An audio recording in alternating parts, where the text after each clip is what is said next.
c'était... Enfin, c'est comme ça, en tout cas, qu'il m'en a parlé. J'avais certaines, pas des certitudes, mais j'avais des sensations sur le personnage. Je savais qu'il ressemblait à un personnage de ça, on se dit ça ne devrait pas être un empêchement et pourtant ça l'est. Bon, alors apparemment le regard des autres, j'y suis particulièrement sensible. Pourtant c'est pas ça qui épanouit quand même. Mais voilà, et c'est tout le trajet qu'elle a à faire pour se défaire de ça, que je trouvais joli. Cédric, vous n'avez pas le rôle d'un ange dans ce film. Vous n'avez pas le rôle le plus angélique du film. Comment est-ce que vous vous êtes amusé avec ça? C'était très drôle, ça c'est le plaisir des rôles un peu corrosifs.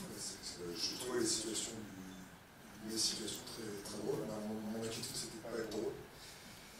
Parce que je suis pas acteur. Que toute sa carrière d'architecte qu'il a construit, c'est vraiment... C'est pas très clair, mais...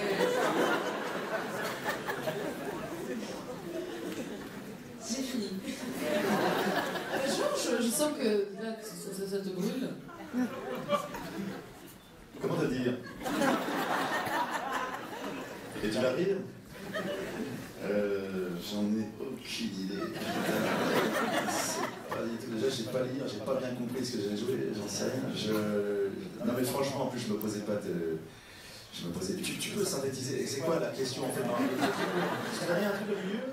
Comment vous faites à un moment donné pour vraiment vous attacher à votre personnage voilà. et avoir cette complexité? Voilà. Comment on fait pour s'attacher? C'est assez immédiat. C'est dû à la façon dont le metteur en scène en parle, les dialogues, et ça se fait aussi. On ne peut pas tout préparer dans ce genre de film. Je pense que ça se joue aussi. Alors pour le coup, ça se joue toujours avec des partenaires, le cinéma, mais alors je trouve encore plus avec celui-ci.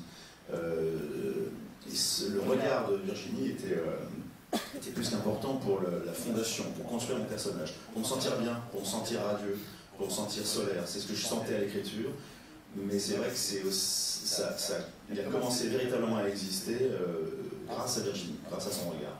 Je l'explique comme ça. Ensuite, il y avait quoi au milieu? À un moment donné, votre personnage, on voit vraiment sa souffrance avec le dialogue avec son fils. Ça, c'est un truc effectivement que tu as dans l'esprit. Tu l'as toujours, il est toujours là. Et en plus, Brice, ma doublure, est là. On en parle. C'est la première chose. Enfin, c'est venu très rapidement. Ça va, tu vas bien, tu habites où? Passer les convenances, on commence à se parler vraiment et à se dire, en gros, est-ce que tu veux me dire des choses?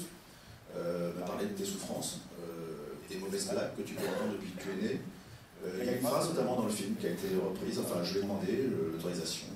Voilà, c'était quand il m'a dit clairement, derrière, il dit dans le sud, on me regarde trop comme une bête curieuse, et quand je suis à Paris, on ne me voit pas dans le métro.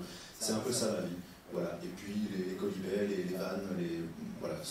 Mais il a de l'humour, donc il arrive à passer au-delà. Mais on sait pertinemment, je savais pertinemment, il y a ces scènes-là, je savais pertinemment qu'à vraiment, effectivement, enfin comme lui d'ailleurs dans ses relations amoureuses, ça va être compliqué, ça va être difficile. La sentence va être très dure.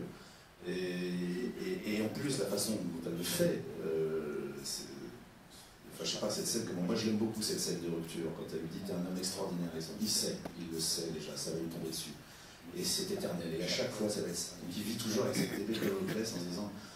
Et je pense que même jusqu'à la fin, le film reste très ouvert. Je la regarde en disant d'accord, on repart, pourquoi pas, mais